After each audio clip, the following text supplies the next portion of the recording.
Bonjour à tous, bienvenue sur OTP pour une nouvelle semaine de LEC. Le pré-show donc avant d'entamer les matchs du jour. Pour m'accompagner et pour vous donner toutes les clés de la journée, Tréton et Fingin. Ça messieurs, ça Fingin? Ça va super bien, toujours heureux d'être là en votre compagnie et puis de pouvoir parler de cette magnifique journée de LEC qui nous attend. Ouais, une très belle journée de LEC et je trouve que le plateau en LEC est plus beau qu'en LFL, je le trouve vraiment beau en bleu, donc je suis très content d'être ici aussi. Merci pour cette analyse, Tréton. On va pouvoir donc passer au récap vidéo des derniers matchs. Merci pour cette analyse, bro, vraiment. De rien, mais c'est vrai, c'est la vérité. Ok. Du coup, messieurs, les matchs. Alors, on commence par le SK contre Excel. Les SK, Tréton, ils l'ont fait, ils ont gagné un match. Ah, et ils ont débloqué le compteur ici, même si ça reste un début de saison très décevant pour eux, en tout cas on peut l'imaginer. Blue et Jésus qui ont fait une grosse game, surtout Blue sur son Sylas qui a été plutôt convaincant. On voit Genax toujours en face de lane assez solide, mais bon, du côté de SK Gaming c'est quand même pas très clean contre DXL qui se sont peut-être un petit peu perdus en draft, puisqu'une draft à base de Sejuani, Azir, c'est tout de même assez honteux, je trouve. Ouais, t'étais pas fan. C'est Johnny qui a l'air de revenir un peu à la mode. On la préfère avec Braum. On la préfère avec Bro, mais surtout on la préfère pas du tout avec Azir parce que c'est un mid jungle qui a trop peu d'outils. Clairement. Le Misfits contre Schalke 04, un nouveau Fiddlestick Fingin du côté de Schalke. Et Misfits qui s'est imposé. Maintenant, ils connaissent le Fiddlestick Nocturne. Ouais, ils ont bien réussi à jouer contre. On était beaucoup plus rigoureux du côté des Misfits cette fois-ci. Et du coup, on a appris après le trauma face à Rogue finalement. Et ça nous a permis très largement de décrocher cette victoire. Ouais, des Misfits qui, on l'a vu en teamfight, ont été convaincants et même qui ont pris à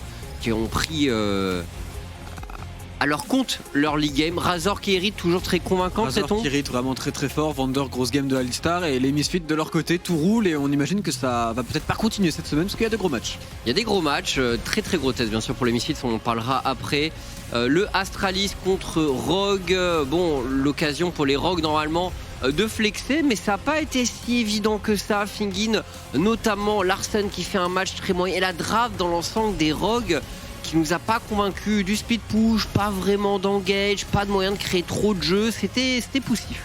Ouais, puis on a eu un petit peu les mêmes errements que font les Rogues à leur habitude, c'est-à-dire qu'on essaie de jouer trop de choses à la fois sur 3 différentes lanes et tous les objectifs, et finalement on se fait catch une fois, 2 fois, 3 fois, et comme tu le disais, Larsen qui n'était pas forcément convaincant, donc ça galère. Mad Lions contre Vitality, le match était de nouveau important pour des Vitality qui avaient une grosse semaine, Tréton, et qui venait de gagner la veille contre les G2.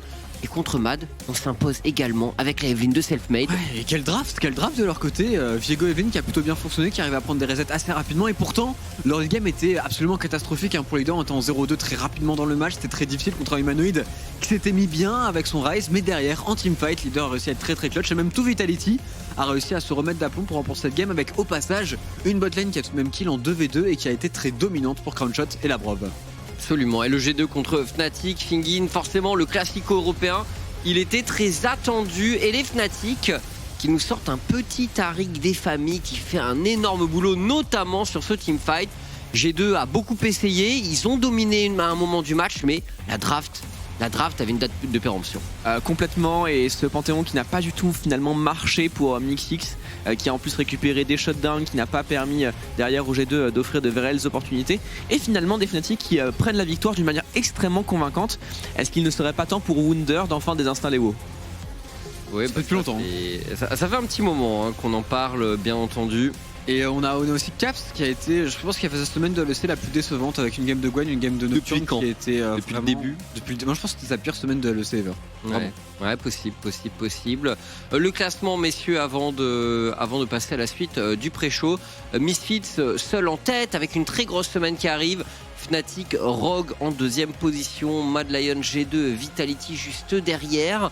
On voit déjà se dessiner les équipes de play-off, le top 6 effectivement, Tréton. Et derrière, des équipes qui devraient avoir plus de mal peut-être à prétendre à quelque chose. Beaucoup de mal à voir une équipe du bottom 4 remonter, à part peut-être Schalke 04 qui est l'équipe qui a sûrement le plus de moyens pour revenir dans ces play-offs. Mais les 6 équipes, je pense, sont assez convaincantes au-dessus. On va parler maintenant du patch note. On passe au patch 11.13 cette semaine en LEC. Et donc quelques ajustements, bien sûr. Un nerf de Lee Sin qui est censé un peu le dérouter de son rôle de laner. Mais bon, est-ce que ça suffira ? Bon, alors c'est 10 de dégâts, donc je sais pas si ça va suffire. Après, il avait déjà nerf une première fois avec le CD qui avait été rallongé, donc je pense que Lee Sin va être un peu moins joué, peut-être moins first pick, mais sera toujours présent dans les drafts très certainement. C'est Aphelios pour moi qui est limite le plus intéressant ici, qui revient en force et qui, je pense, en LEC pourrait avoir un avenir radieux. Ouais, attention aux trèches du coup, qui vont avoir beaucoup d'importance bien sûr, étant donné que c'est le support favori de Aphelios. Au niveau des objets, on a eu des changements. Alors, il y a eu des ajouts par la suite, bien sûr, mais alors, ce qu'il faut retenir, notamment Fingin, c'est le hub des items de mage qui est censé faire revenir. On l'a vu en LFL, on a vu le retour de beaucoup de mages. Le Stridebreaker également, gros changement, plus de dash, par contre un slow de 90%, quasiment un route en réalité. Ouais, et puis du coup, on se pose la question autour de ce Hullbreaker, enfin de ce Hullbreaker, de ce Stridebreaker. Est-ce qu'on aura vraiment des changements de top ? Parce que Seth aura peut-être un dash en moins, mais s'il arrive à lock son casse-tête, il aura quand même un slow très très fort. De la manière pour Nocturne qui peut déjà atteindre sa cible. Donc normalement, ces deux pics ne devraient pas trop bouger. Mais pour d'autres, à la top lane, ça pourrait changer un petit peu le visage des briseurs qu'on verrait. Ouais, limite pour Nocturne, c'est un up. Hein. L'item est incroyable avec le reste où ça a été up quand même en termes de ratio, etc. Donc vraiment, moi je pense que l'item est extrêmement fort. Le Shurelia qui a pris un petit nerf, du coup peut-être plus de Moonstone, mais je pense qu'on verra quand même encore un petit peu de Shurelia. Et globalement, Moins de Lulu et moins de Karma. Je pense pas tant que ça, parce que dans l'idée, ils peuvent s'adapter maintenant et la Moonstone est vraiment très forte, peut-être même trop forte actuellement. On enchaîne donc toujours avec les items, la suite et des ajustements au niveau de la Gale Force, alors, tout ce qui est mobilité. Ouais, la mobilité est un petit peu nerf, mais c'est pas forcément très important, je pense, sur ces items pour le coup. En termes de Gale Force, on a juste plus de CD sur le dash, ce qui était d'ailleurs assez logique. Mais par contre, à côté, il y a pas mal de up sur ces items. Donc au final, c'est un équilibrage qui est plutôt bon, qui va dans la bonne direction, je pense, du côté de Riot. Parce que c'est vrai que cette saison, pour l'instant, était vraiment la saison de la mobilité et du champion qui court le plus vite. Donc bon, c'était des choses qui ont été changées un peu. On voit plus de dire maintenant de nos jours. Effectivement, le champion. Je dirais Karim, on en avait un peu ras-le-bol. Ouais. Les Karim, on en voit quand même un peu, pas avec beaucoup de réussite. Hein, il faut le dire quand même. Et les deux nouveaux items également. Alors, bon, on en pense quoi ? Traiton, t'envoies en challenger ? Alors forcément, l'item split push, on en voit beaucoup. Il y en a plein qui le tentent avec des Jax, des Fiora, plein de champions qui essayent de restruire sur le top side, qui peuvent plus ou moins fonctionner, mais en compétitif, on l'a pas vu. Et j'y crois pas trop. Par contre, l'autre item, dont je n'ai absolument pas le nom, je sais qu'il y a chaîne dedans. Et V pour Vendetta. V pour Vendetta, pas très bien. La Vendetta qui fait qu'il y a un Nemesis, etc., qui va te faire moins de dégâts et qui va prendre plus de ténacité de toute ton équipe. C'est extrêmement fort. Je pense surtout que les stats, c'est 650 HP en plus. Pour un support, pour un jungler, c'est énorme comme stat. Et l'item coûte pas cher, 2500, c'est rien. Ouais, donc à suivre pour cet objet. Est-ce qu'il va y avoir des champions qui vont décider de le build ? Au passage, un peu par la Gaëtan, et il y a des Sejuani qui font cet item-là. Sejuani top lane, qui fait le nouvel item en first, qui le met sur le top laner en face, qui ne peut plus mourir. Ça peut arriver. Ah ouais. En fait, le truc, c'est que comme ça coûte 2500, pour un solo laner top lane, tu prends cet item-là, en 1 minute, tu le mets contre le mec en face qui te fait 30% de dégâts de moins, et donc ta phase de lane est totalement broken.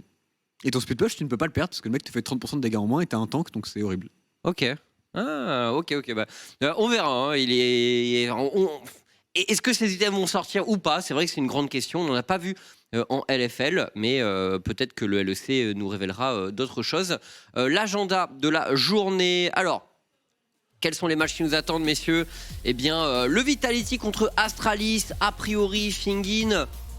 Vu la semaine précédente de Vitality, on s'attend quand même à ce que l'équipe remporte ce match facilement. Ouais, alors difficile pour les Astralis de vraiment faire illusion ici. Les Vitality sont en forme, ils sont dans leur méta avec des pics extrêmement agressifs qui vont de l'avant. Maintenant, est-ce qu'il va y avoir des changements, des adaptations côté Astralis ? On n'est jamais à l'abri d'une mauvaise surprise, ça a failli être le cas pour Rogue. Et puis SLT va évidemment révéler la fraude qu'est White Knight. toujours Traiton. D'ailleurs, ce sera pour toi, hein, White Knight. Je sais pas, la dernière game de Astralis, Traiton, cette fois-ci, elle est pour toi. Donc SK contre Rogue, le match qui suit. Et le Misfits Mad Lions, bon, bien sûr, ce sera notre focus du jour. Très grosse rencontre qu'on attend avec impatience. Schalke 04, Fnatic et G2 Excel pour terminer. Voilà, donc une semaine qui commence tranquillement. Mais ce MAD contre Misfits qui est clairement le match de la journée.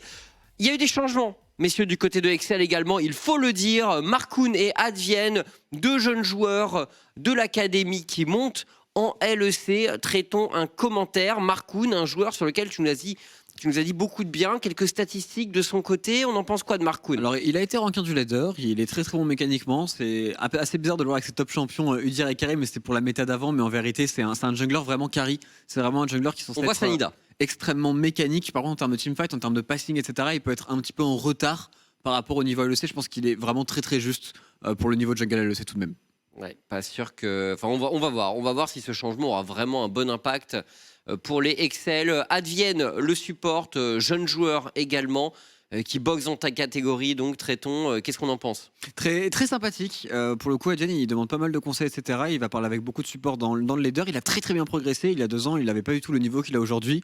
Il est vraiment devenu plutôt très très bon actuellement. Et c'est notamment un excellent joueur de rel. Du coup, tu lui donnes des conseils? Je vais lui donner des conseils, ouais. Et il m'en est a donné foutu, aussi. du coup. Ah, il est doomed. C'est terrible. En vrai, je sais qu'il est intelligent là-dessus. Vraiment, il parle beaucoup avec des botlaners en général. Il essaye d'apprendre un petit peu, d'aller prendre les bonnes informations à droite à gauche. Du coup, il est intelligent, donc il t'écoute pas. C'est probable qu'il m'écoutait au moins sur Bard. Sur Bard, je pense que je vais donner des bons Comment conseils. sur Bard? Traitons le numéro uno Bard Europe. C'est vrai ça ou? Ça se discute avec Latirus, mais si tu demandes à Latirus, je pense qu'il dirait moi. Donc ça va. Ah oui, d'accord, ok. Bon. Et si tu me demandes à moi, je dirais que c'est Latirus. Mais traitons, mais FC humble, véritablement, c'est impressionnant. On enchaîne donc avec le focus du jour. Misfits, Mad Lions, un match qu'on attend énormément. Les Mad Lions ont été moyens, messieurs, la semaine dernière, c'est le moins qu'on puisse dire. Alternant bonne phase de jeu et mouvements tout à fait étranges en mid-game. Tout n'était pas. On sent qu'ils sont pas encore au point, notamment le fait que l'équipe ait dû faire de la quarantaine à cause d'un cas de Covid. Du coup, les joueurs n'étaient pas ensemble, etc. On s'attend quand même à ce que ça reparte de l'avant. Ouais, en plus avec le MSA, etc. Forcément, pour les Mad Lions, leur préparation a été un petit peu écourtée. Là où du côté des Misfits, c'est tout l'inverse. Leur préparation a été plus ou moins parfaite. Ils sont véritablement très bien rentrés dans leur split.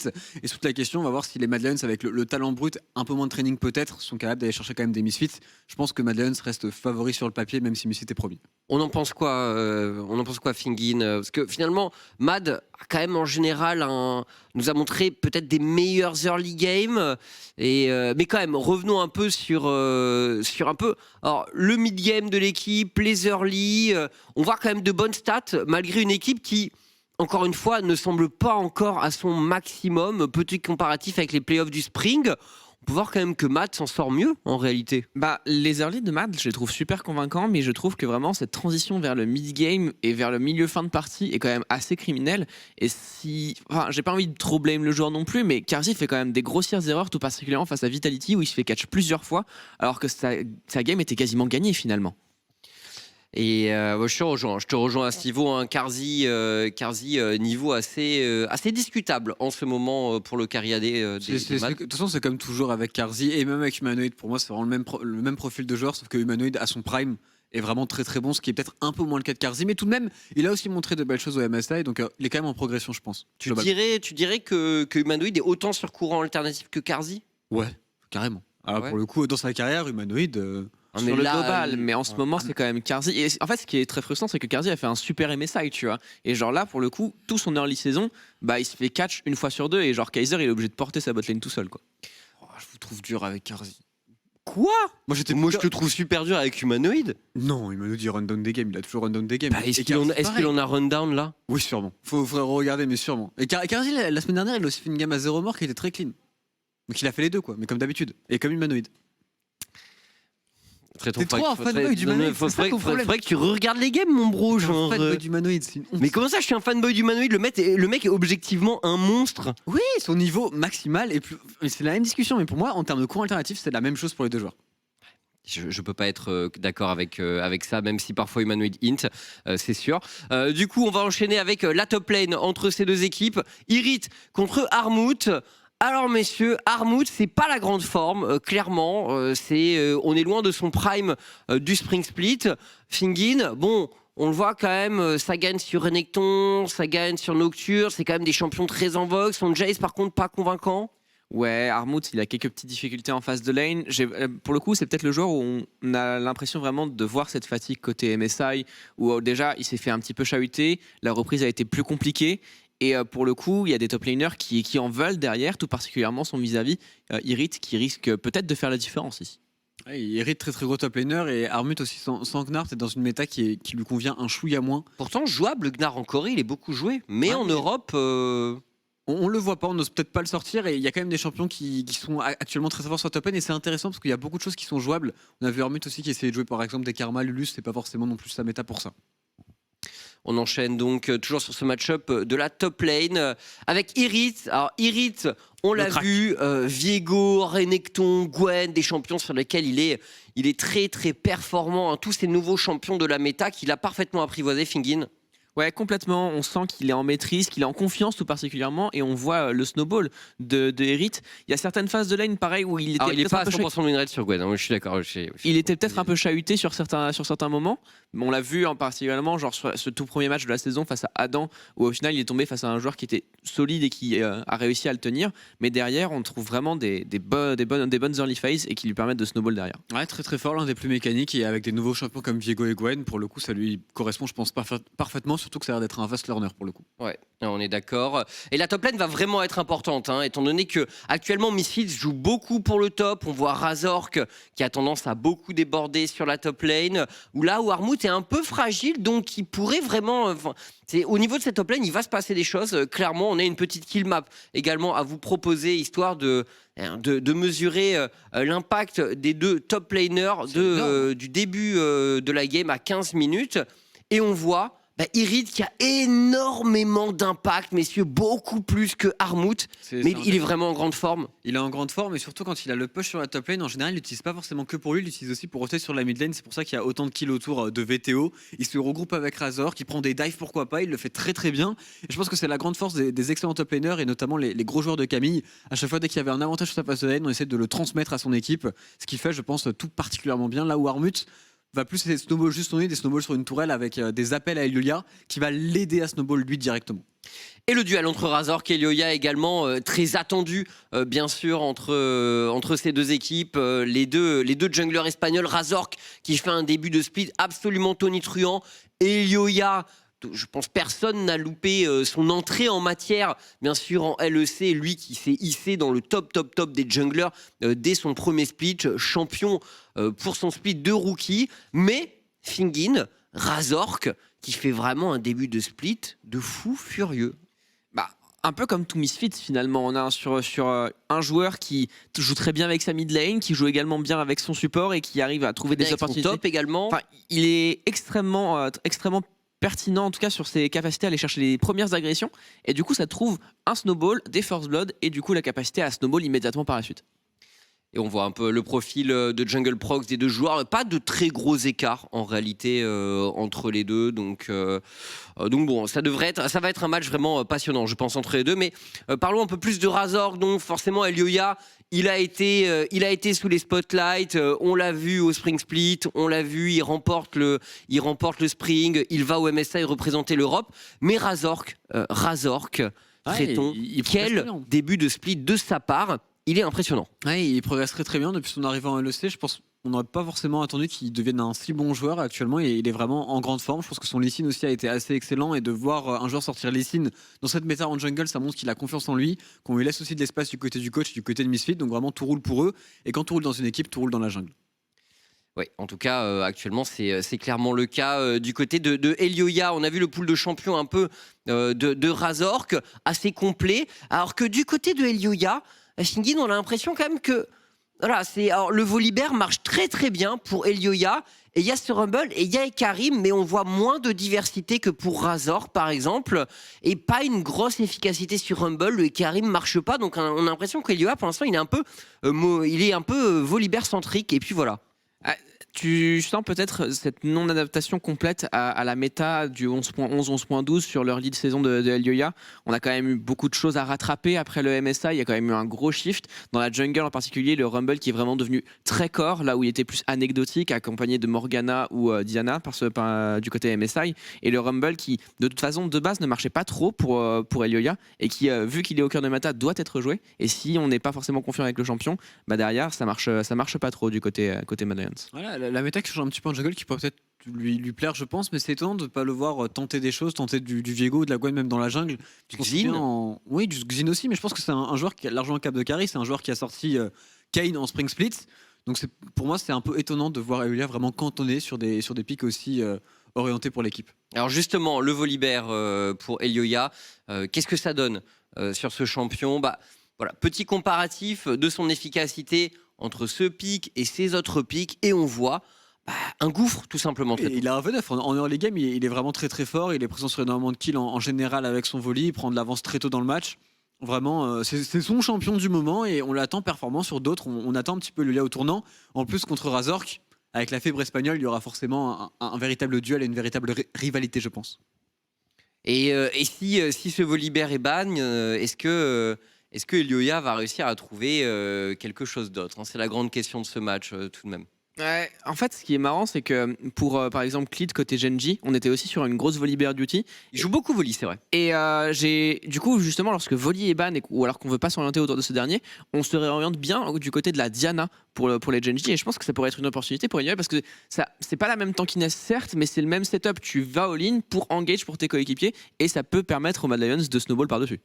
Ouais, c'est vrai que Diana, qui n'est pas un champion qui est énormément joué en Europe, qui n'est pas si fort que ça en early, par contre ça farme très bien et en teamfight et en escarmouche, au bout d'un moment ça fait le café. On l'a vu arriver très très fort en LFL cette semaine, ça ne m'étonnerait pas que le LEC soit aussi à la pointe de la méta et se mette à jouer beaucoup Diana Jungle. On va parler maintenant de VTO et humanoïde, messieurs. Désolé, j'avais Carnage dans l'oreille. Mais je l'entends d'ici, donc il aboie très très fort. Tu l'entends de là? Ouais, non, sans blaguer, je l'entends très bien.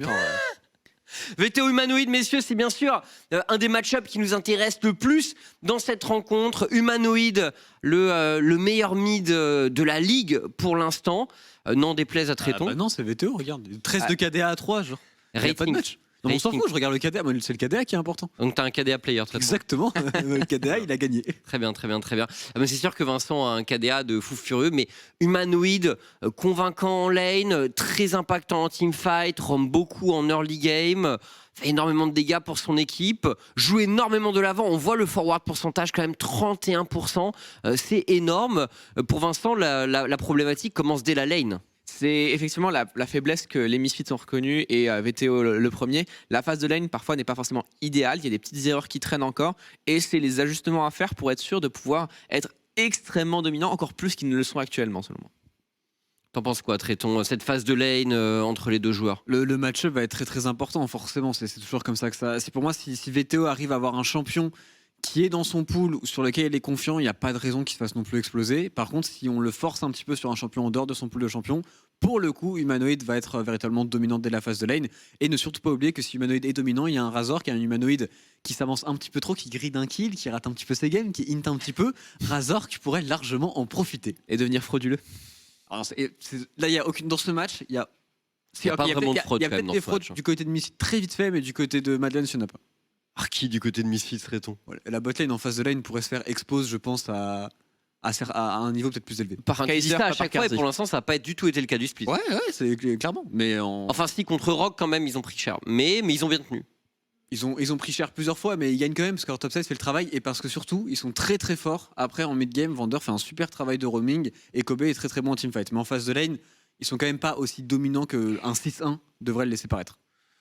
Ouais, non mais ça c'est sûr et c'est un peu le problème hein, de toute façon pour les Misfits et c'est le truc sur lequel l'équipe doit travailler, cette early game, essayer de polir ce moment du match parce que ils ont quand même fait de bonnes perfs aussi à certains moments en early, mais on a vraiment l'impression que c'est beaucoup jungle, top, les deux qui jouent ensemble, Irid qui arrive pas à se retenir de se battre, Fingin en réalité c'est un peu alors ça sert les Misfits actuellement, mais Razor qui est toujours là au bon moment. VTO, on l'a vu aussi sur son dernier match de Lee Sin, un peu se sacrifier pour venir top, bait de l'ATP et tout, et remettre un peu Irit dans le droit chemin. Mais ça reste un danger quand même un peu que Irit soit tout le temps intenable à ce point. Bah, c'est sûr que pour l'instant ça joue en leur faveur, tu le disais, mais effectivement Elioya, je pense qu'il a dû le reconnaître et à tout moment ça peut complètement vriller en faveur des Mad Lions. Snowball top jungle, ça arrive très très bien du côté Mad aussi. Comment on fait pour gagner ce match du côté des Mad Lions, Tréton? C'est parce que, encore une fois, au top, il semblerait qu'il y ait du danger. Où est-ce qu'il doit jouer Elioya pour sa top lane, pour essayer de punir un peu Irid qui va essayer d'écraser Armut en 1v1, plus avec son mid laner? Qu'est-ce qu'on fait? Sur le papier, tu prends un match-up qui est correct, qui a le push sur la mid lane avec Humanoid et tu exposes la bot lane pour moi des Misfits et tu snowball à partir de là en espérant que ni Kaiser, ni Karzi, ni Humanoid ne fassent des trucs trop bizarres en mid-game, qu'ils arrivent à snowball après. Et sur le papier, les Mad Lions, pour jouer autour des dragons, pour jouer les objectifs très tôt dans le match, ils sont censés être quand même extrêmement forts, surtout qu'en mid-game, on connaît quand même une certaine force avec Eliolia en termes de shot calling, qui fait que je pense que pour les Misfits, ce sera peut-être un peu plus dur de comeback, là où eux ont, je pense, envie de jouer autour d'Irit. Si Irit prend de l'avantage sur la top lane, c'est un rôle actuellement qui est très important en compétitif, donc qui peut être aussi très snowbally avec le bon champion évidemment. Ouais, ça on le sait. De toute façon, Irit, on l'a vu sur son pool de champions tout à l'heure. Viego, Gwen, voilà, il est sur ces champions qui sont très forts en 1v1, qui peuvent prendre la game à leur compte, qui sont relativement ingérables en 1 contre plusieurs autres champions, et qui peuvent snowball les teamfights. On vous avait montré d'ailleurs la semaine dernière, bien sûr, son fameux teamfight avec Gwen, là, où il encaisse le fier du fiddle, etc. Viego, je pense peut-être le top laner qui s'est le plus vite adapté aux deux nouveaux champions et surtout à bien jouer les match-ups. Donc je suis curieux de voir s'il va peut-être pas encore plus pousser et trouver des champions que l'on ne connaît pas, qui fonctionnent très très bien contre les champions de la méta. Quelque chose à ajouter? Rien de spécial. On a vu beaucoup de Gwen Viego ce matin en LCK. Ouais. Et Rich disait qu'apparemment Viego était meilleur en termes de 1v1, mais Twix et moi on n'était pas forcément d'accord parce que Gwen avec son niveau 6 est censé pulvériser quasiment n'importe quel adversaire, quoi. Ouais, c'est vrai que sur le niveau 6, Gwen avec le Conqueror qui proc, etc., vraiment le champion est quand même assez illégal. Bref, c'est tout pour le pré-show du jour. On va se laisser pour l'introduction de la journée. On vous rappelle, premier match Astralis contre Vitality. C'est juste après l'intro sur OTP. À tout de suite.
Et nous sommes de retour pour le début de cette journée de LEC. Donc Astralis contre Vitality. Match qui semble largement à la portée des abeilles, bien sûr, Tréton. Une défaite de leur côté serait une déception, je pense. Ouais, tout à fait. C'est une équipe qui a montré vraiment du très très bon durant la semaine dernière, qui montre qu'ils sont capables d'aller chercher même les plus grands, parce que G2 Mad Lions, même, c'est pas censé être facile du tout. On a un self-made qui de temps en temps nous dit sur les réseaux sociaux qu'il n'est pas super confiant, et pourtant ça fonctionne très très bien, et je trouve qu'il joue plutôt bien même avec Vitality, c'est vite adapté. Ouais, je suis d'accord. Vita adapté. Bien joué. Technique. Technique. Donc oui, c'est clair que pour Vitality, bah voilà, on voit ce match et on se dit bon, normalement, la routine, ça devrait le faire, même si encore une fois. Faire face au chevalier blanc n'est jamais chose aisée, traitons. Le chevalier blanc, écoute, Le chevalier blanc. nous allons voir, mais sur le papier, Vitality est devant. Même sur la top lane, je pense que SLT a lui aussi montré de très belles choses. C'est une belle entrée, l'air de rien, on le sait pour beaucoup de nos Français. Et c'est aussi une très belle entrée pour SLT qui fait un bon travail, qui joue de la Lulu, qui joue aussi des carries. Et pour le moment, ça se passe plutôt bien de son côté. Absolument. Et écoutez, la draft qui va s'engager. Voyons voir ce que les deux équipes nous ont prévu pour ce nouveau patch, le 11.13. On vous en parlait pendant le pré-show. Ça devrait être assez intéressant de voir les ajustements, bien sûr, de part et d'autre. Avec, encore une fois, le retour un peu des mages au mid. Et c'est beaucoup une question qui s'est posée, notamment vis-à-vis de leader. Alors, les mêlées restent parfaitement jouables, bien sûr, mais les mages sont de retour. Les mages sont de retour. Magifélix est censé être bon dessus en plus de cela. Je pense que c'est des champions sur lesquels il va plus naturellement aller que sur des champions mêlés par exemple. Maintenant, tout est jouable. Le Viego est jouable bien évidemment. Il a été retiré du côté d'Astralis puisque il y avait pas mal de belles performances de Viego tout de même côté Vitality et côté leader.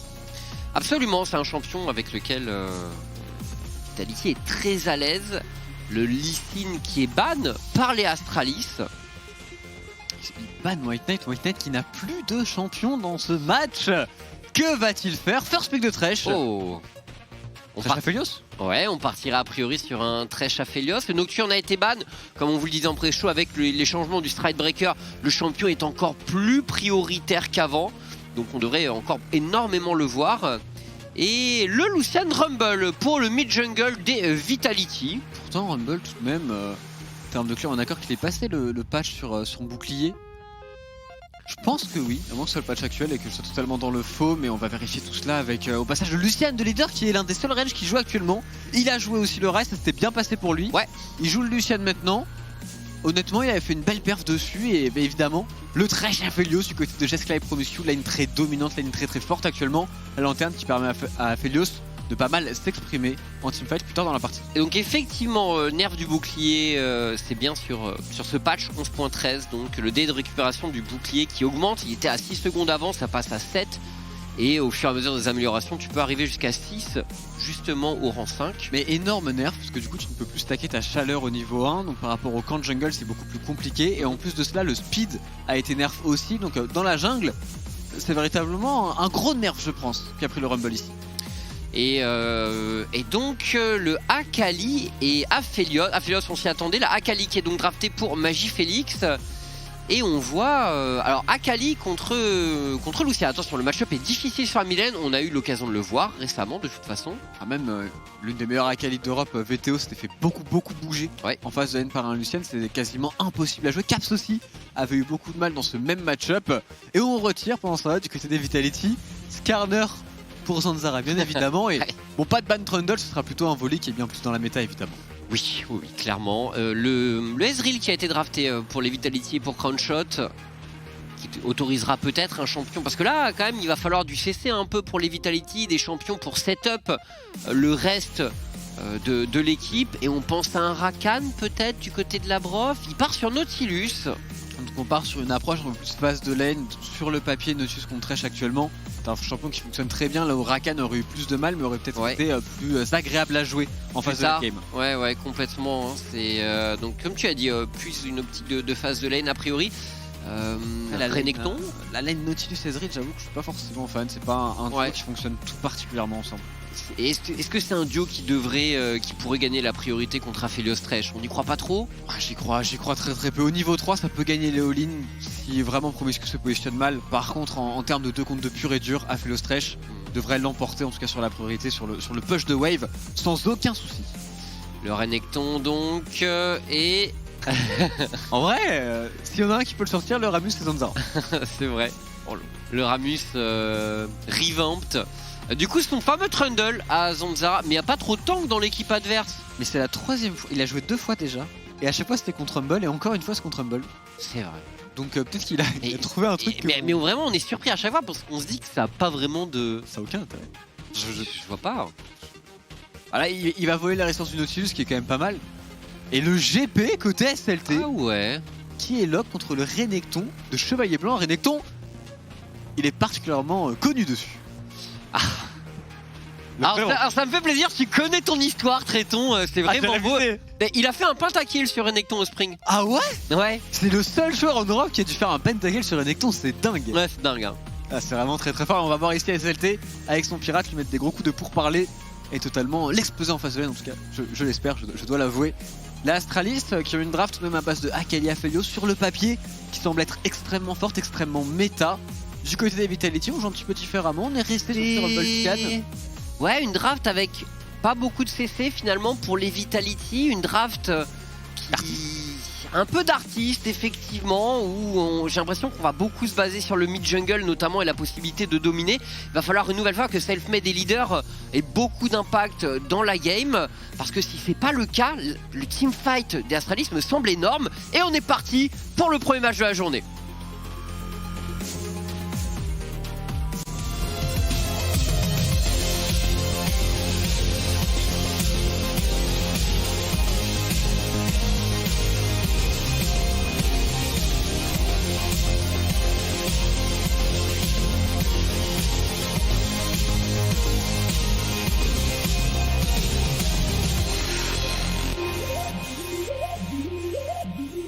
Et on est parti donc pour ce premier match entre Astralis et Vitality. Des compositions assez particulières ici. On voit tout de même une compo du côté des Astralis avec donc beaucoup de méta, etc. certes, mais par contre très peu d'engage puisqu'ils ont ce Trundle dans la jungle contre une composition Vitality qui a beaucoup de range. Et ça risque de manquer d'engage pour aller chercher un Ezreal, chercher un Lucian qui va mettre son culling, chercher un GP, un Rumble qui vont juste ulti de loin.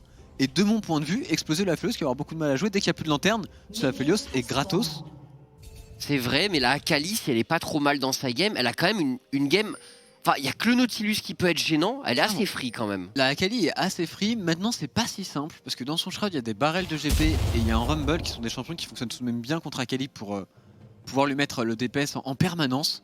Je suis extrêmement curieux de voir comment cette game va se passer si les Vitality arrivent à garder la distance. Et tu vois par exemple, si Zanzara par exemple il avait drafté un Zac, de ouf. J'aurais trouvé la draft d'Astralis vraiment... Alors bon, le mid-jungle aurait été faible, mais après en teamfight, c'est toujours cette question de Trundle hein, encore une fois, ou même une Sèche tu vois. Sèche aurait été très bien, surtout c'est joigné pour le coup avec Renekton Akali. Champion qui fonctionne parfaitement, mais on va voir, hein, peut-être que pour lui le pilar suffit à engage. Ouais. Il y a vraiment cette question sur le pick jungle pour l'Astralis. Parce que bon, à part ça j'aime bien leurs possibilités. Mais tu l'as dit, peut-être que ça va manquer par moment de hard engage. Alors bon, les Vitality qui, de leur côté, effectivement, vont peut-être plus jouer sur la range. Ils devraient plus jouer sur la range et surtout, ils vont avoir la priorité en early game avec le mid-jungle qui est quand même très très fort. Un GP aussi qui est censé avoir un match-up correct contre les Renekton, voire même bon. Donc on va voir si les Vitality arrivent à prendre de l'avance très tôt dans le match. Si c'est le cas, s'ils arrivent à stacker des dragons, s'ils arrivent à avoir en permanence la vision, ça pourrait être juste parfait pour eux. Surtout qu'on le sait, bien sûr, les Vitality qui gagnent tous leurs matchs lorsqu'ils ont l'avantage à 15 minutes de jeu. Oui. Est-ce qu'ils perdent tous leurs matchs quand ils arrivent? Je crois que c'était la même stat. Si, c'est la même stat, absolument. On verra donc à 15 minutes de jeu pour voir s'ils l'emporteront aujourd'hui. Là, a priori, ils ont quand même, enfin, à part pour le bot, ils ont quand même de bons éléments, je pense, pour être devant à 15 minutes. Donc on regarde le match-up mid, encore une fois. Même le match-up top, SLT, s'il fait pas de grosses bourdes contre Renekton, tu peux le poke en permanence. Ça peut être, attention, self-made. Vers la top lane. Le dive semble très très osé ici, Selfmade qui va prendre l'information sur les camps, qui veut très simplement juste récupérer un carapateur. Oh, ça touche ce grab pour Promiscue. Il était propre, mais on pourra pas prendre vraiment plus sur Crown Shot. On va aller chercher les carapateurs, hein, bien évidemment pour les deux junglers qui ont toujours leur golem de up. Sur le top side, il n'y a pas de dive puisque White Knight fait un bon travail de garder au moins sa barre d'HP assez haute. Il a consommé sa potion, mais pour le moment, il tient. Et sur la mid lane, comme prévu, c'est un lane kingdom de leader. Absolument, et c'est nécessaire. Il faut qu'il prenne ses responsabilités leader dans ce match-up. Il faut qu'il ait beaucoup d'impact, parce qu'on connaît la capacité de Akali à briller plus tard dans le match en teamfight. Et encore une fois, Akali qui qui pourrait assassiner facilement la plupart des champions Vitality. Selfmade sur le bounce de wave, ici SLT qui joue avec sa potion encore, qui met énormément de dégâts. Il va falloir prendre un reset pour White Knight, parce que rester là, il va se faire freeze. Il se fait outlane tout simplement par SLT actuellement, il va être forcé de TP, et si jamais il TP sur ses creeps, s'il TP vraiment agressivement, la punition sera là du côté de Selfmade. On va voir. On va voir ce qu'il choisit de faire. C'est la TP et Selfmade qui reset à ce moment. Ouais, après, bon, est-ce qu'on aurait voulu attaquer le Renekton dans sa wave comme ça? C'est difficile. Ça aurait été compliqué à faire, sauf qu'il a pris 2 Doran, il est quand même assez solide en early. Il aurait vraiment fallu que White Knight lâche un gros dash in dans la wave pour réussir à faire quelque chose, mais c'est vrai que c'était dangereux, on perdra pas de temps pour Selfmade, mais au moins TP advantage de récupérer pour SLT, mais avec la mana qu'il lâche, j'imagine qu'il va devoir back lui aussi incessamment sous peu. Ouais, même s'il a des cookies SLT, donc il peut éventuellement décider de rester un peu plus et tenter de conserver son freeze. Il a l'air pour l'instant d'être toujours dans une position de freeze quand on voit les deux portraits au niveau de la top lane. Qu'est-ce qu'il en est pour Magifélix? Écoute, il est pas à la rue pour l'instant Magifélix, son farm reste correct malgré la difficulté du match-up. Par contre, lui aussi a utilisé sa téléportation, une petite TP advantage aussi pour Leader du coup dans le match-up direct en 1 contre 1. Sur la top lane on est en train de back pour SLT, les agressions de Leader sur la mid lane. Et Akali même au niveau 6 a en réalité pas mal de mal à répondre. Le problème c'est que tu te fais quand même toujours très bien poke et la culling aussi peut être très gênante, donc faut quand même avoir les HP pour mettre ton all-in en tant qu'Akali. Et c'est pas évident contre un Lucian qui sait en permanence te mettre la pression. Toujours par contre cette belle domination au niveau du bot. Des match-ups qui sont pas mal respectés entre les deux équipes sur cette early game. Jeskla et Promiscu qui sont dominants également. Est-ce qu'on pourrait pas faire un play ici avec ce très bon trade de Leader? Niveau 6 en plus de cela. Sur la top lane on veut toujours back pour SLT, c'est chose faite maintenant. L'ultimate de Leader qui fait pas mal de dégâts, attention il a dash. Zara pourrait punir ici, non il va pas y aller forcément, ça reste un trundle.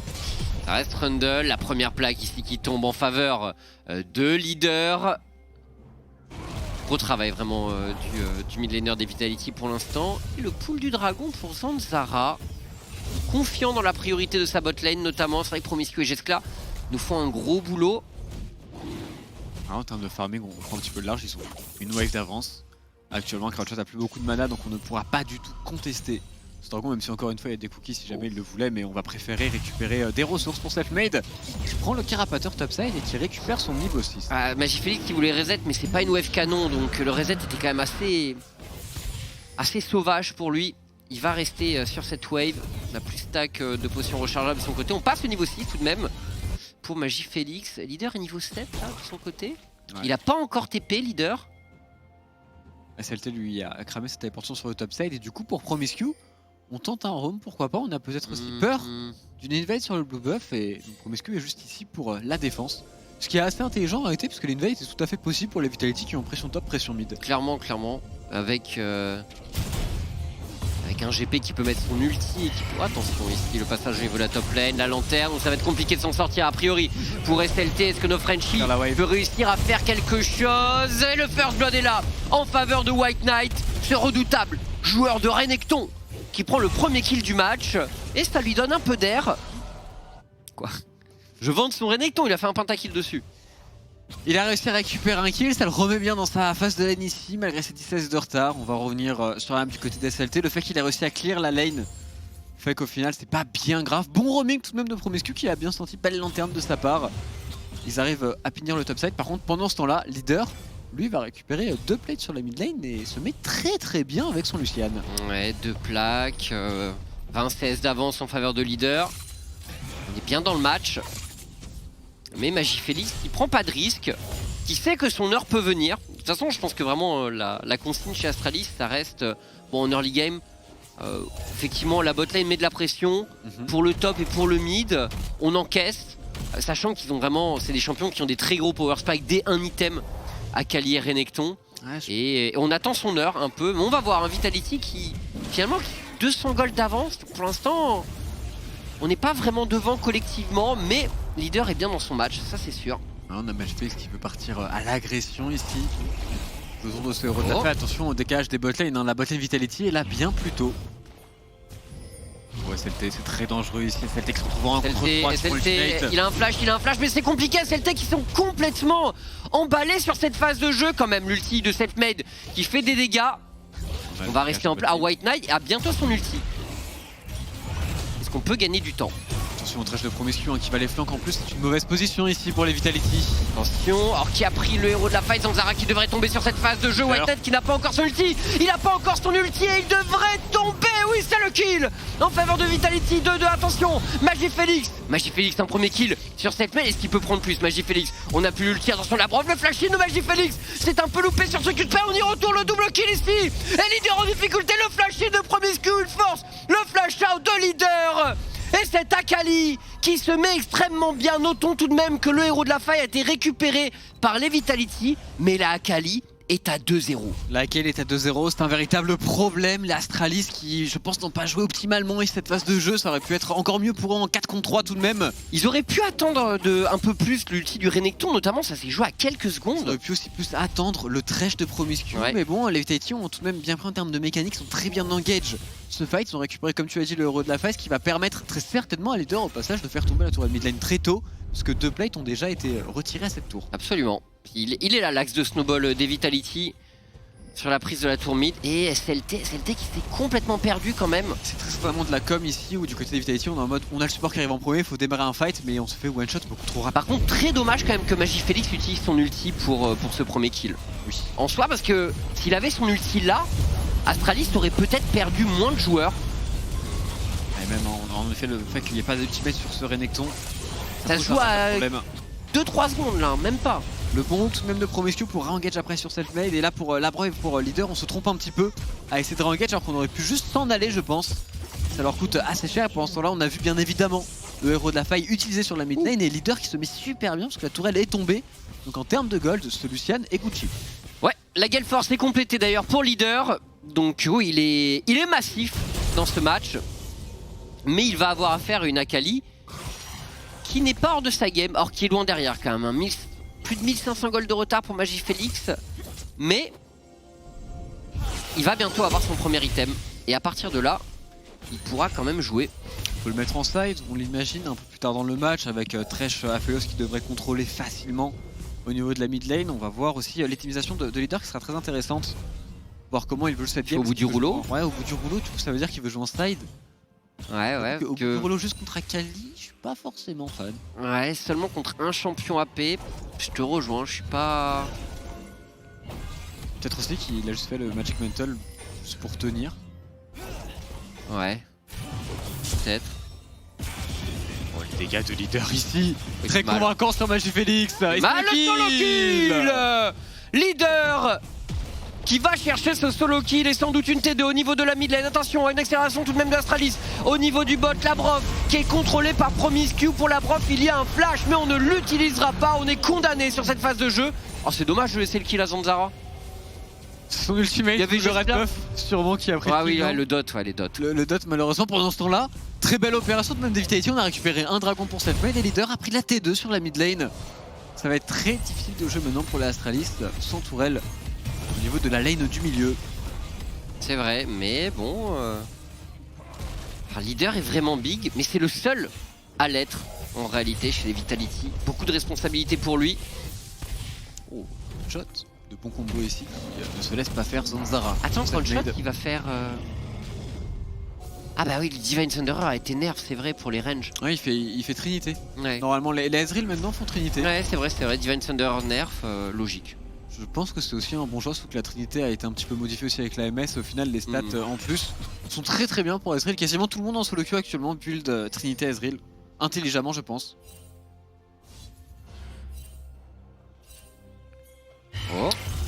Oh la SLT. Le bon piège ici tendu par les Astralis. Et Magifélix qui fait un peu le tour, qui se fait balader quand même sur cette phase de... Oh mon dieu, la protobelle de Magifélix est catastrophique. Dommage pour les Astralis là qui a priori avait quand même un free kill. Mais Magifélix qui bouge mal. Ouais, il a pas très bien anticipé ici de la chose. SLT a été lucide, il perd son flash tout de même. On perd aussi l'ultimate du Rumble, mais à voir si on peut répondre sur le bot side, j'ai l'impression que c'est pas du tout possible. Donc au final, pour les Astralis, on prend juste le flash du GP, ce qui est une bonne nouvelle. Ah, la réponse est peut-être là avec Leader. Leader au niveau de la bot lane, hein. C'est vrai que si on parvient à mettre crown shot sur les bons rails également, ça peut être vraiment massif pour les Vitality. S'il y a Lucian et Ezreal de bien dans la game en mid-game, je pense que c'est très très difficile pour les Astralis. Juste de par le poke, ce sera quasiment injouable. D'ailleurs niveau 11 qui continue de prendre le push, qui essaie de trouver des décalages, qui va jouer dans le fog bien évidemment, qui met beaucoup de pression actuellement.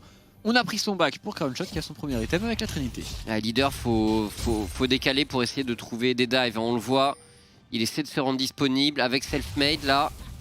Il faut que le duo pèse dans cette early game. Leader a énormément d'avance, ça doit être utilisé par les Vitality.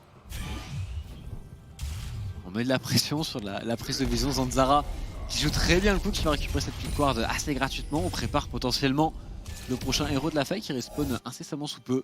Après il y a aussi un dragon, on va voir ce que les équipes ont véritablement envie de jouer. Mais le dragon des nuages pour la composition Vitality avec des champions comme Rumble ou GP reste très très fort. Ouais. Même pour Lucian. Hein. Même pour Lucian, tout à fait. Et même pour tous les champions en réalité. Ouais. Là où de l'autre côté ça reste un peu moins utile tout de même. Alors Leader, on se positionne en side. Alors les Astralis qui ont plus de T1 mid pour se repositionner. Donc un ulti GP dans leur dos peut être gênant potentiellement. Mais encore une fois, il n'y a pas énormément de hard engage chez les Vitality. Donc avec un Promiscue assez alerte sur son Thresh, on devrait quand même avoir la possibilité de gérer cette mid lane malgré l'absence de tour. Ça va lanterne, hein.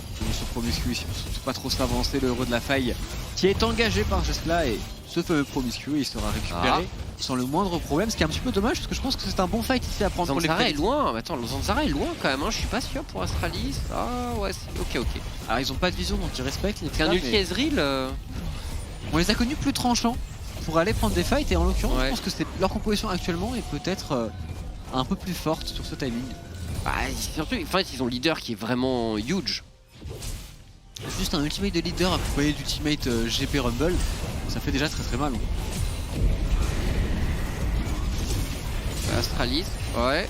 Ok, on va conserver ce héros de la faille. Du coup, on veut pousser sur la T2, mais... alors, Magifélix a une téléportation. Zanzara n'est pas du tout là. Pas fan de l'utilisation du Herald pour l'Astralis. Ça aurait peut-être été un peu mieux sur la mid lane. Je te rejoins complètement. Bon. Parce que cette mid lane va être très très difficile à récupérer dans le sud de la partie, mais on veut juste maintenant re-rotate sur la carte, repartir sur le bot side et jouer très certainement le dragon qui respawnera dans 30 secondes ici. C'est Rilda de compléter pour Leader et c'est le moment où je pense que c'est quasiment injouable à partir du moment où Lucian met un ultimate qui a un rumble à côté de lui, il va quasiment one-shot quelqu'un. Ouais. Ah, la Leader est vraiment massif. Et les Vitality ont leur fameux avantage de gold à 15 minutes de jeu. Alors il est pas massif, mais il est là. Donc c'est gagné. Donc c'est gagné normalement. Statistiquement c'est gagné. Jusqu'à ce que les stats soient contredites bien sûr. Ça arrive toujours une fois. On verra. On verra encore une fois avec un leader aussi gros dans la game. Alors les Astralis, est-ce qu'on veut vraiment défendre ce dragon? Est-ce bien utile? Et Promiscue ici qui flanque avec un... Ils veulent y aller. C'est pas la position que l'on veut, on n'a pas encore le Aphelos. Le Aphelos est très très loin pour l'Astralis. Oh c'est parti directement, attention le Renekton qui arrive dans la backline ici. Ulti du Rumble pour contrôler le choc point et un premier kill en faveur d'Astralis. La Brock pourrait tomber également, il est complètement isolé, le double kill est là en faveur Leader. de Magifélix. Leader peut-être pour briller, Leader, Magifélix est en contact. Leader qui garde le choc point ici mais qui finira par tomber. Crownshot qui doit flash out les Astralis qui font la différence dans ce teamfight et on n'avait pas de SLT. On est en 4 contre 5, attention Crownshot, le hook potentiellement de Promiscue qui connecte avec la lanterne en plus de cela et Crownshot va mourir sous les coups de Jesla. Le champion du MSI 2019 qui frappe ici avec toute sa vista. Quel play de Thresh, Tréton. 0-0-8 pour lui, quasiment sur tous les kills de son équipe, fait une très grosse game. Le premier hook aussi dans le pied du dragon était très important et du coup pour l'Astralis, on va pouvoir avancer, prendre la tourelle botlane, on va revoir ce fight. Et SLT qui était reparti peut-être un petit peu trop tôt. Ouais, Après ils ont pas vu cette TP les Vitality hein. Ils l'ont pas vu. Pour dans le hook du côté de Selfmade, on enchaîne bien sur lui, c'est petit, totalement one shot, White Knight qui temporise un maximum de temps. Est propre l'engage de White Knight, hein. Sa TP est vraiment solide. Ah. SLT. Oh. Ah, avec le loupé du E, peut-être que... Ouais, c'est le T qui garde pour l'instant la tête. Ouais, non, c'est trop difficile en réalité. C'est Akali. Au bout d'un moment, ça reste complètement injouable. Compliqué ce GP pour SLT dans ce match. Il a totalement outplay. Hein. Si on le touche pas, il y avait un monde dans lequel il pouvait le prendre, mais juste. Ouais, mais c'est Akali. Différence de champion et différence de stuff aussi. On est bien dans son match hein, pour Magifélix. Par contre, Selfmade pourrait lui tendre un piège. Ah, Selfmade, le flash out de Magifélix. Et ça suffira pas. Ça suffira pas. Mais on prend le flash tout de même de cet Akali. Attention pour Selfmade, c'est très dangereux ici. Oh, Promiscu est en train de remonter également. Selfmade. Alors, le kiting. Mais il y a du renfort. Promiscu va couper le chemin de Selfmade. La bonne ward. Ah, il joue bien le coup, Promiscu. Hein. Très bonne trajectoire de sa part. Entre l'arrivée de la prof ou les Vitality qui vont venir en masse. Il n'y a pas d'ulti sur Magifélix, hein, notamment SLT qui est au cœur de la mêlée. Attention, White Knight également qui est là et la prof est complètement abandonnée ici. Les Vitality qui perdent pied dans ce match et qui passent derrière au niveau des golds. On se trompe complètement, il fallait abandonner Selfmade qui a tenté son play, qui a tenté son kill sur Magifélix. Il n'aura eu que le flash derrière, on donne encore des kills, on est en train de feed ce Aphelios. Très mauvaise nouvelle pour les abeilles. Surtout que leur composition, une fois passée derrière, par contre, va avoir beaucoup de mal à comeback. Bah ouais, parce que leader est big, mais je pense pas qu'il puisse... Parce que si son équipe passe derrière, je pense pas qu'il puisse compenser. C'est le T qui passe un petit peu à côté, qui a du mal dans ce match en particulier, qui TP in avec GP. C'était vraiment pas le bon choix. Après, on a les deux items qui sont arrivés sur Crownshot. Peut-être un petit timing encore à jouer, mais plus on va avancer dans le match, plus ça va être compliqué à partir de maintenant. Je trouve que vu que le GP a pas assez de dégâts, et pareil pour l'Ezreal pour le moment, comme il n'arrive pas à garder de distance, une fois que Trundle et Renekton sont corps à corps, il n'y a plus vraiment d'outplay possible. Promiscu qui fait un gros match honnêtement. Et le baron est gratos. Hein. Ouais. Trop de vision. Avec les shurikens sur Jeskla, sur cet Aphelios. Une grosse facilité à prendre le baron Nashor. Leader, on a peut-être une culling. C'est trop tard. C'est trop tard. Hein. C'est récupéré par les Astralis. Oh, il a tenté quand même le petit Mystic Shot, Crown Shot. C'était vicieux. Attention, la Brof ici en difficulté. La Brof qui va être retenue par le Gravitum. Ce teamfight peut-être leader ici. L'ulti également du Rumble. Les Astralis qui pourraient potentiellement tomber. Les Vitality qui reprennent l'initiative. Et Zanzara qui va tomber. Nouvelle GP. Ulti GP. Ulti Nautilus également. White Knight qui tente de gagner du temps. Et pour les Astralis, il faut disengage. Si on ne perd pas plus de joueurs, l'opération est tout à fait bénéfique.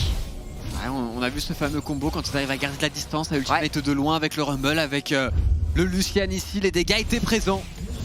Mais le trou de vision est monstrueux, Selfmade était sur son groupe.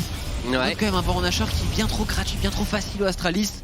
Alors qu'on le voit ici tout de même dans une zone de jungle en plus, la composition Vitality brille tout de même.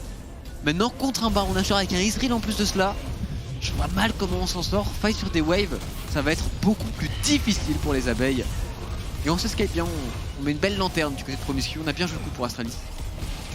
Voilà, un seul mort pour le baron Nashor, c'est très rentable pour les Astralis qui sont maintenant devant.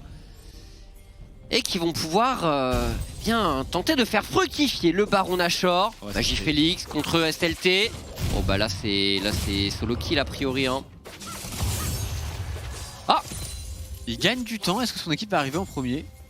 Elle arrive en premier, tout à fait. Très belle opération, par contre attention. Il a TP Magifélix. Alors certes c'est cool de tuer Magifélix, ils vont pas y arriver. Attention, on push sur la top lane, on push sur la mid lane. Récupéré par l'Astralis qui pourrait faire très mal. Bon, SLT qui s'en sort, c'est une bonne nouvelle ça pour les Vitality. Mais à quel prix? En vrai ils prennent un dragon, c'est pas mal pour le moment. S'ils ne perdent qu'une T2 là-dessus, c'est même excellent. Ils vont perdre la T1 mid quand même, hein. Au bout d'un moment il faut qu'elle tombe, les Astralis sont en place. On progresse, 4000 gold d'avance désormais. La prof qui a envie d'y aller mais c'est compliqué. Hein. Il a un match difficile avec son Nautilus la prof. Hein. Franchement, attention peut-être ici. Zanzara qui pourrait tomber. Oh mon dieu, les dégâts de Jeskla. Et là Akali qui s'envole également pour scorer un double kill. Le flanc du Renekton de White Knight, ça pourrait être la game en faveur des Astralis qui ace les Vitality sur ce fight. Et ils ont Baron Nashor, ils ont une wave. Ils ont une wave aussi, je pense que c'est terminé mon cher Chips. Ce match est clos, il est remporté par les Astralis avec un White Knight de gala sur son Renekton. Et les stats. Et Promiscu très fort. J'ai une super game sur et les stats qui nous mentent. Bah il fallait une fois où ça. Où on ne s'y tenait pas. Et encore une fois pour Vitality, malgré l'avance de leader, Le match a été difficile pour SLT, pour Selfmade. La botlane n'a pas vraiment pu s'exprimer. La brosse, seul frontliner avec Nautilus. On les connaît ces games. Seul frontliner avec Nautilus, C'est dur. c'est souvent très difficile. Contre un Trundle en plus de ça, c'est même impossible, je pense. Il fallait qu'ils prennent de l'avance très tôt. Ils l'ont fait via la mid lane, mais il fallait qu'ils arrivent à le faire transiter sur les autres lanes. Ils n'ont pas forcément réussi. Là où du côté de Promiscue, on a trouvé un bon roaming sur la top lane. Il a très bien white lane dans son match-up contre SLT, qui pourtant se passait pas très bien en termes d'early game. Ouais. Et à partir de là, ils ont juste déroulé. Et la composition Vitality, une fois derrière, avait juste beaucoup trop de mal. Et c'est une composition quand même très difficile à jouer. On s'est peut-être un petit peu chauffé après la semaine dernière. Ouais, effectivement, pas trop. Très différente des compositions qu'ils ont pu jouer la semaine dernière, hein, avec pas beaucoup de frontline, peu de CC. Ça les empêche un peu de jouer leur jeu naturel. Ouais. Qui est super agressif et ça se voit un petit peu parce qu'ils étaient beaucoup moins là à la contestation d'objectifs, notamment autour du héros de la fight du Baron Nashor. Ils avaient moins l'envie de fight parce que c'était beaucoup plus dur pour leur compo. Absolument. On va aller débriefer tout ça bien sûr du côté du plateau. Restez avec nous sur OTP, à tout de suite.